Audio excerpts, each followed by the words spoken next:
Ovary हा part आपण का स्टार्ट केला होता बघा, structure and development of ovary, आणि त्यानंतर ovarian histology of mature female. So जी मॅच्युअर ओव्हरी असते त्याची हिस्टोलॉजी पुढे दिलेली आहे.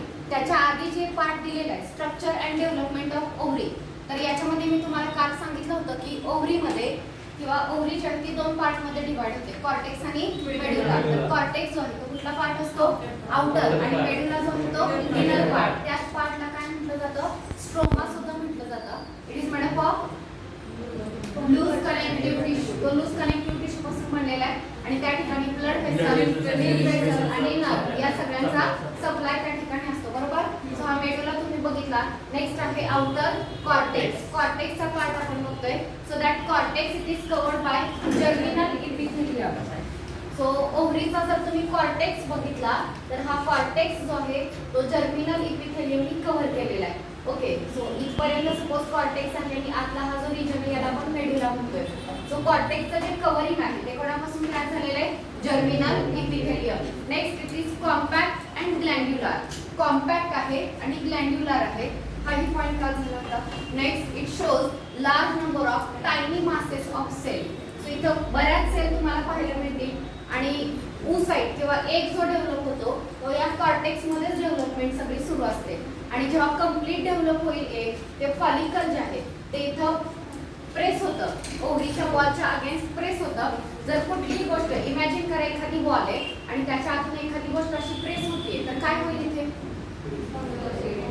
फुगा आल्यासारखं, ब्लिस्टर म्हणून आपण फुगल्यासारखं होईल ते. सो त्या पद्धतीनं मॅच्युअर झालेलं फॉलिकल ओव्हरीच्या वॉलच्या अगेन्स्ट प्रेस होतं आणि नंतर ती फुटणार आहे आणि याच्यामधून एक काय होणार आहे, रिलीज होणार आहे. सो सगळ्या सेलची डेव्हलपमेंट, oocyteची डेव्हलपमेंट या कॉर्टेक्स मध्ये आपल्याला पाहायला मिळते. मग आता बघा, हे जे कॉर्टेक्स किंवा मेडुला हे फॉलिकल जे हे डेव्हलप कुठून झाले, इथले स्टेटमेंट थोडे कन्फ्युजिंग आहेत. They are originated from endoderm of yolk. म्हणजे काय बघा, त्या फिमेलच्या युटेरस मध्ये फिमेल फिटस डेव्हलप होत आहे, समजतंय. जी प्रेग्नेंट मदर आहे तिच्या युटेरस मध्ये जे फिटस डेव्हलप होते ती काय आहे, फिमेल आहे. ओके, तर ती फिमेल जेव्हा झायगोट तयार होईल, पहिल्यांदा झायगोट रिडिवाइड होऊन काय तयार होतो, एम्ब्रिओ, आणि एम्ब्रिओ पासून जर्म लेअर तयार होतात, एक्टोडर्म, एंडोडर्म आणि मेसोडर्म. तर त्यापैकी एंडोडर्म हा जो जर्म लेअर आहे की नाही त्यापासून हे सेल, ओव्हॅरियन फॉलिकल, त्याच्या ज्या सेल आहे जर्मिनल इपिथेलियम, ते सगळं जे आहे ते कुठून अराईज झालेलं आहे, एंडोडर्म पासून. नेक्स्ट दिलेलं आहे, it migrate to gonadal ridges during embryonic development. Embryonic डेव्हलपमेंटच्या वेळी हे कुठे मायग्रेट करतं, गोनॅडल रिजेस कडे. पुन्हा एक कन्फ्युजन म्हणजे काय, तर बघा पुन्हा तो एम्ब्रिओ आपण बघूया की 3 जर्म लेअर आहेत एम्ब्रिओ मध्ये, अजून सगळं ऑर्गॅनोजेनेसिस व्हायचंय.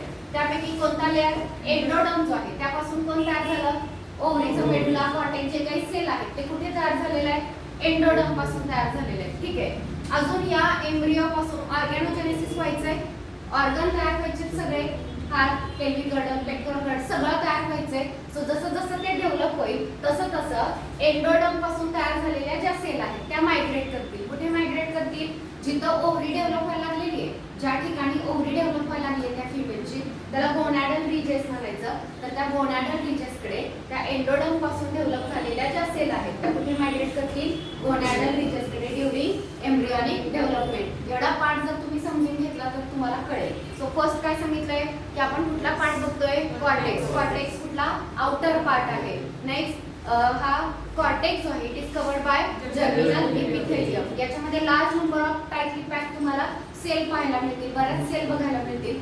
ते ओव्हॅरियन फॉलिकल्स असतात. तर हे सगळं कुठून अराईज झालंय, योकच्या एंडोडर्म पासून, एम्ब्रिओच्या एंडोडर्म पासून हे तयार झालं. आणि एम्ब्रिओची जशी डेव्हलपमेंट होत होती, ऑर्गन तयार होत होते, त्यावेळी त्याच्या एंडोडर्म पासून तयार झालेल्या सेल आहेत त्या कुठे मायग्रेट झाल्या, गोनॅडल रिजेसकडे. गोनॅडल रिजेस मध्ये आल्यानंतर त्यांची फर्दर डेव्हलपमेंट जी आहे ती होणार आहे. पुढे बघा काय केलंय, cells of germinal epithelium give rise to group of oogonia projecting into cortex in the form of cord called egg tube or flagger. So आता हे काय बघा, फॉर एक्झाम्पल हा जर्मिनल इपिथेलियम आहे. या जर्मिनल इपिथेलियम पासून कोण डेव्हलप होणार आहे, it give rise to group of oogonia. oogonia group जो आहे तो डेव्हलप होतोय in the form of cord. कॉर्डच्या फॉर्म मध्ये, म्हणजे असं थ्रेड लाईक जो स्ट्रक्चर आहे याला काय म्हणायचं, कॉर्ड. सो हे ज्या उगोनिया आहेत त्या कुठल्या फॉर्म मध्ये डेव्हलप होत आहेत, कॉर्डच्या फॉर्म मध्ये.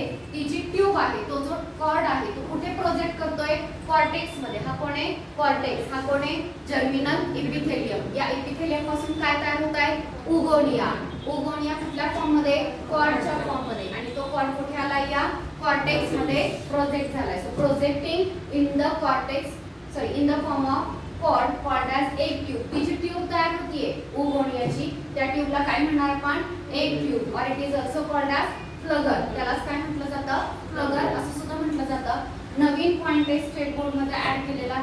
चान्सेस आहेत की व्हॉट इज एग ट्यूब और व्हॉट इज फ्लगर याच्यावरती 1 मार्कचा क्वेश्चन एक्झाम मध्ये विचारला जाईल. सो ते दिलेलं आहे, डायग्राम जिथं दिली आहे बुक मध्ये त्याच्या खाली हे पॉइंट दिलेले आहे. सो बघा, त्यानंतर नेक्स्ट बघा, एग नेस्ट दिलेले. हे जे फ्लगर किंवा एग ट्यूब आहे त्याच्या बाजूला इथे उगोनियल सेलचं स्ट्रक्चर, त्या उगोनिया ज्या आहेत त्या एकत्र येतात आणि त्या उगोनियांपासून नेस्ट सारखं स्ट्रक्चर तयार होतं, ज्याला एग नेस्ट असं म्हटलेलं आहे. सो एग नेस्ट आणि फ्लगर हे दोन्ही नवीन टर्म यावर्षी ऍड झालेले आहेत. ओके, आता हे जे एग नेस्ट आहे, या एग नेस्ट पासून कोण डेव्हलप होणार आहे, प्रिमोर्डियल फॉलिकल. पुन्हा प्रश्न पडतो, प्रिमोर्डियल फॉलिकल काय आहे, तर आतमध्ये oocyte, इमॅच्युअर oocyte आणि त्याच्या बाजूला ग्रॅन्युलोसा सेलचा एक लेअर असतो.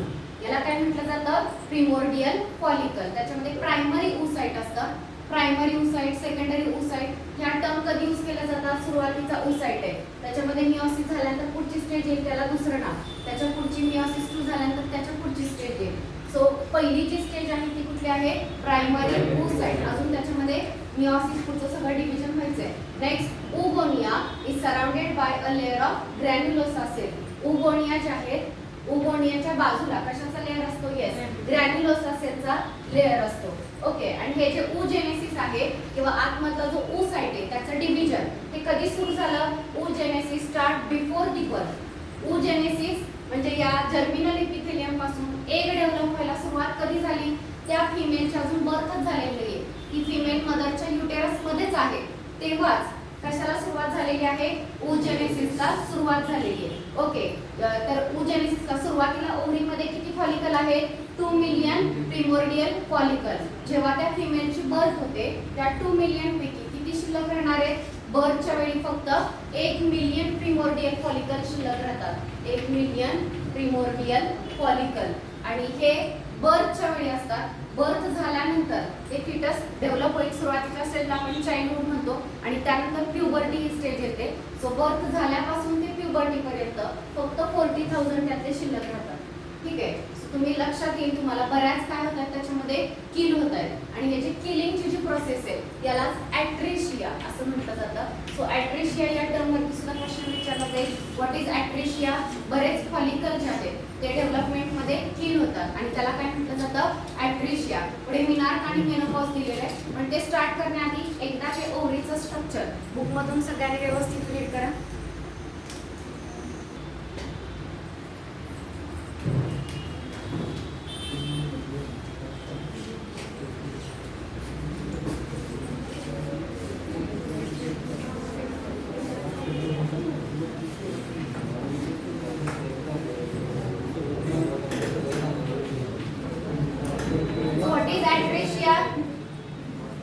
What is atresia? During development, large number of primordial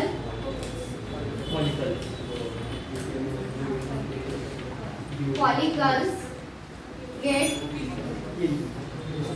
destroyed or killed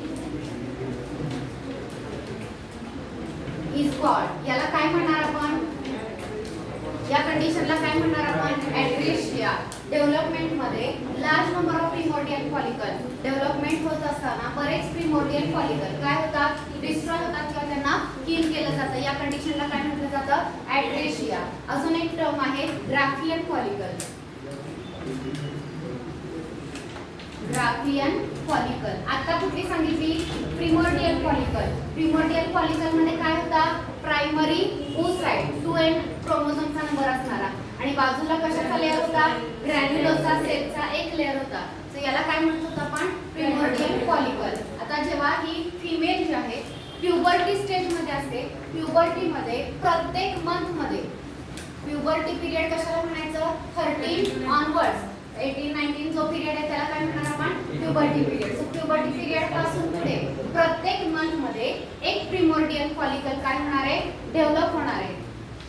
okay develop होणार म्हणजे काय त्याच्या आतला साइड जो आहे तो पुढचं मियोसिस डिव्हिजन दाखवेल आणि फक्त एकच लेअर नाही असे बरेच लेअर आपण ग्राफियन फॉलिकलचं स्ट्रक्चर पाहणार आहोत. त्याच्या बाजूला डेव्हलप होताना हे हार्मोन वगैरे सिक्रेट करतं. ही सगळी जी डेव्हलपमेंट आहे आणि फायनली मॅच्युअर जे फॉलिकल काय असतं त्या फॉलिकलला काय म्हणणार आपण ग्राफियन फॉलिकल. हे कधी होतात प्युबर्टीच्या वेळी.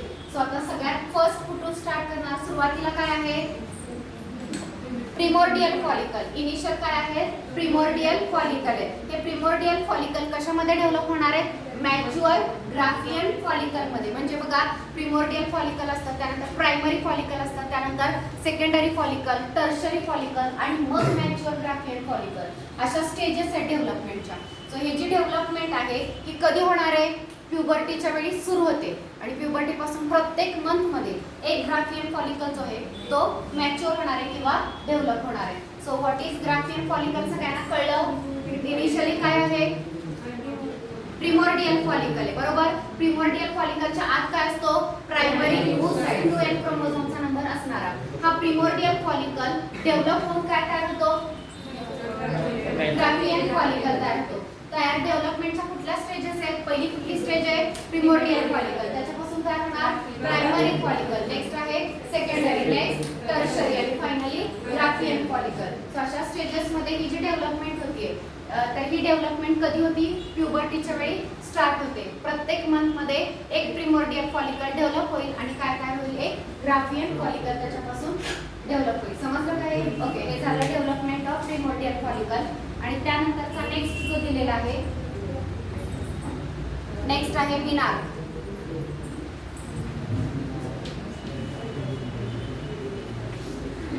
आणि नेक्स्ट टर्म आहे मेनोपॉज.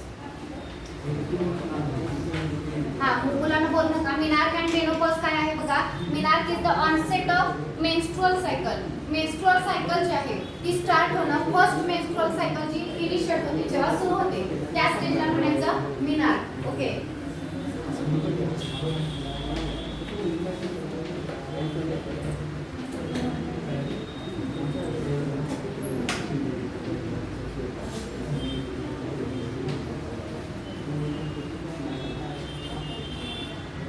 फर्स्ट मेन्स्ट्रुअल सायकल जेव्हा स्टार्ट होते त्या स्टेजला काय म्हटलं जातं मिनार्क. आणि मिनार्क कधी असतो बोलू नका.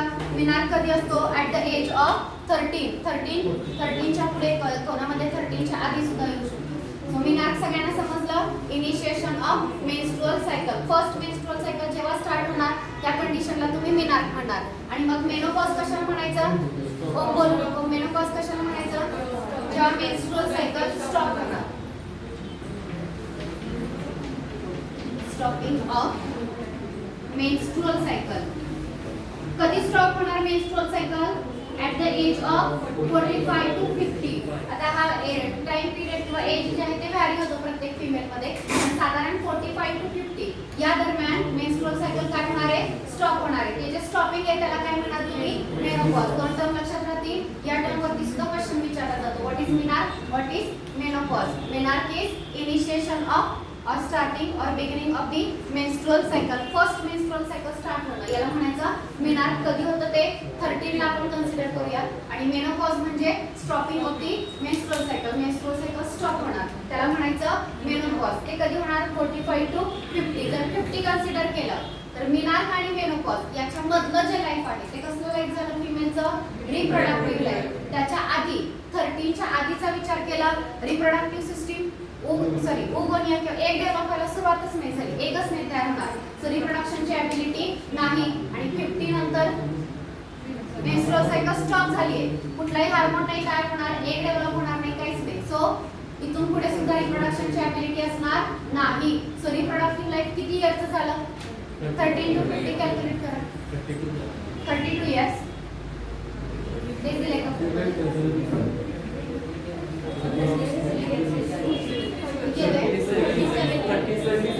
37 जर 50 कन्सिडर केलं तर आणि 45 कन्सिडर केलं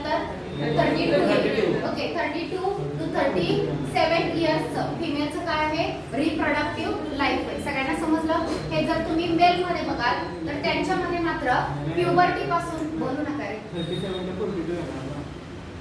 तेच म्हटलं कॅल्क्युलेट करा किती दिले 13 पासून ते 45 पर्यंत किती इयर्स येत आहे बरोबर का आणि 13 पासून ते 50 पर्यंत किती येत आहे 55 दिलेले. ओके पण त्यांनी अप्रॉक्सिमेटली कन्सिडर करताना 32 इयर्सचाच रिप्रोडक्टिव्ह लाईफ कन्सिडर केलेले. त्याच्यापुढे इरेग्युलर होते मेन्स्ट्रुअल सायकल. ओके तर हे जे रिप्रोडक्टिव्ह लाईफ आहे मी हे सांगत होते की मेल आणि फिमेल मध्ये हा डिफरन्स आहे. फिमेल मध्ये एवढंच रिप्रोडक्टिव्ह लाईफ आहे. मेल मध्ये प्युबर्टी पासून स्पर्म तयार व्हायला सुरुवात झाली आहे ते त्या मेलच्या डेथ पर्यंत स्पर्म तयार होणार आहे. सो तिथं रिप्रोडक्टिव्ह लाईफ कंटिन्यू आहे. फिमेल मध्ये फक्त एवढंच रिप्रोडक्टिव्ह समजलं. ओके सो या डेव्हलपमेंट मध्ये कुठला टर्म तुम्हाला मेन लक्षात ठेवायचे मिनार मेनोपॉज ॲड्रेशिया फ्लगर किंवा एग ट्यूब एग नेस्ट हे कळलं. प्रिमोर्डियल फॉलिकल कळलं.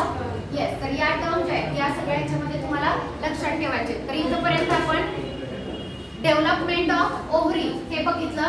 आता या ठिकाणी कॅल्क्युलेशन करून दिलेले 32 इयर्स मध्ये किती एग डेव्हलप होतील. प्रत्येक मंथ मध्ये किती एग डेव्हलप होतात एक एग डेव्हलप होतात. आता साधारण 28 डेजची मेन्स्ट्रुअल सायकल कन्सिडर केली जाते.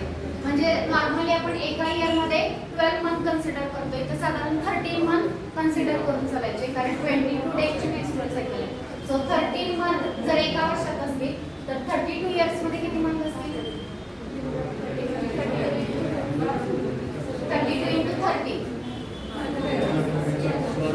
किती झाले 416. तर साधारण 416 एग जे आहे ते काय होणार आहे मॅच्युअर होणार आहे. आता पुन्हा एकदा बघा प्रिमोर्डियल फॉलिकल ओव्हरी मध्ये किती होते 2 मिलियन. बर्थच्या वेळी किती होते 1 मिलियन प्रिमोर्डियल फॉलिकल. प्युबर्टीच्या वेळी किती शिल्लक राहिले 40,000 40,000. त्यातले ऍक्च्युअली मॅच्युअर किती होणार आहेत फक्त 416 मॅच्युअर होणार आहेत. बाकी सगळे डिस्ट्रॉय होणार आहेत. समजलं.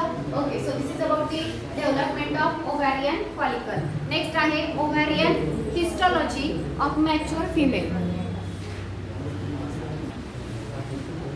हिस्टोलॉजी मध्ये बघा primary structure of ovary changes into mature ovary. सुरुवातीचं जे स्ट्रक्चर आहे ओव्हरीचं ते प्रायमरी स्ट्रक्चर आहे आणि ही ओव्हरी डेव्हलप होऊन मॅच्युअर ओव्हरी मध्ये कन्वर्ट होणार आहे. मग याच्यामध्ये चेंजेस कुठे होणार आहेत मिडल मध्ये जास्त चेंजेस होत नाही. चेंजेस कुठे होतो कॉर्टेक्स मध्ये. आणि कॉर्टेक्स मध्ये तरी काय चेंज होणार आहे तर प्रत्येक मेन्स्ट्रुअल सायकल मध्ये सुरुवातीला असणारा प्रिमोर्डियल फॉलिकल कशा डेव्हलप होतो प्रायमरी फॉलिकल कशामध्ये डेव्हलप होतो सेकंडरी फॉलिकल आणि सेकंडरी फॉलिकल नंतर ग्राफियन फॉलिकल. प्रत्येक मंथ मध्ये प्रत्येक मेन्स्ट्रुअल सायकलला हे सगळे चेंजेस कुठे होणार आहेत कॉर्टेक्स मध्ये ओव्हरीच्या कॉर्टेक्स मध्ये. सो ओव्हरीची डेव्हलपमेंट कळली का तुम्हाला.